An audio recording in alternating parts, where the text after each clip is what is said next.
Laurent Barra a des choses à vous dire, Aurélie Valogne. Oui, Aurélie Valogne, aujourd'hui est un jour très spécial, un jour de fête, puisque c'est doublement votre anniversaire. D'abord, bien évidemment, c'est le jour de votre naissance, donc encore joyeux anniversaire de la part de toute l'équipe.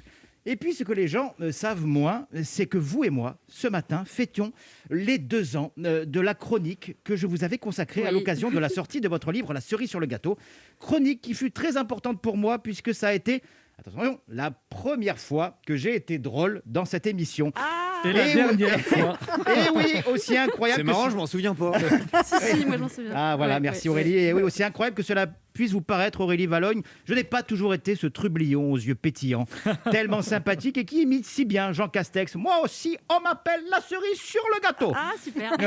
Oui, mais j'ai mis du temps à me trouver artistiquement. Hein. J'en veux pour preuve cet enregistrement des réactions de mes collègues ici présents, ainsi que ceux d'Anne Roumanoff, pendant l'une de mes dernières chroniques avant votre venue en 2019. Alors attention, tendez bien l'oreille. Voilà, Je me suis reconnu. Autant vous dire, Aurélie Valogne, que depuis, vous êtes devenue pour moi, en quelque sorte, un porte-bonheur et surtout, et c'est très sincère, mon autrice préférée. Merci. De toute façon, Je prends.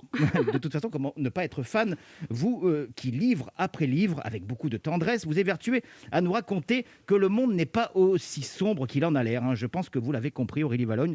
Vous aurez droit, pour notre anniversaire commun, à une chronique bienveillante, feel good, avec néanmoins un seul petit bémol. Vous avez récemment déclaré « J'écris toujours l'histoire dont j'ai besoin ». Eh bien, c'est faux. Vous écrivez l'histoire dont nous avons besoin. Oui, parce qu'elle est là, votre plus grande force, agir sur nous comme un miroir d'émotions, savoir trouver les mots pour faire de nous tous, le temps d'une lecture, des gens heureux. Ah, pardon, excusez-moi, j'ai dit le mot heureux et c'est vrai que ce mot est devenu illégal depuis 2021. Mais bon, que Gérald Darmanin se rassure, j'ai mon attestation avec moi, votre dernier livre, Le tourbillon de la vie. L'histoire de retrouvailles entre un grand-père et son petit-fils de 8 ans, le temps d'un été, leurs échanges, leur transmission, bref, les choses simples de la vie. 283 pages qui m'ont rappelé la chance que j'ai, à 42 ans, d'être encore un petit-fils. Oui, mon grand-père a 96 ans. Ça fait 1 an et demi que je ne l'ai pas vu. Il a eu le Covid, mais il va mieux. Et grâce à son auxiliaire de vie, hier après-midi, on a fait un FaceTime tous les deux. C'est génial de se voir après tout ce temps. Et comme le personnage de votre roman, il m'a donné un conseil que je n'oublierai jamais. Il m'a regardé droit dans les yeux et il m'a dit... Va chez le coiffeur. Je vous l'ai dit. Arrête, tu vas me faire pleurer. Je vous l'ai dit, il va bien. D'ailleurs, il a le même pouvoir que vous, Aurélie Valogne. Il défie le temps. Vous avec vos livres, lui avec un seul mot. Il m'appelle mon trésor, comme quand j'avais 8 ans. Non, mais je dois être l'un des rares quadragénaires que l'on appelle encore mon trésor. Peut-être Emmanuel Macron, Jean Castex l'appelle mon trésor. Et c'est un surnom très fort, mon trésor. Si demain une femme m'appelle mon trésor, je la quitte direct.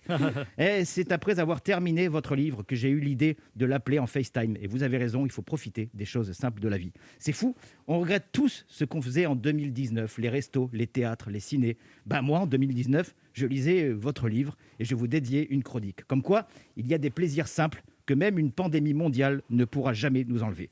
Merci Aurélie Valogne et j'espère à l'année prochaine pour un 3e anniversaire. Merci beaucoup. Merci infiniment, Laurent. Merci. Ça me touche.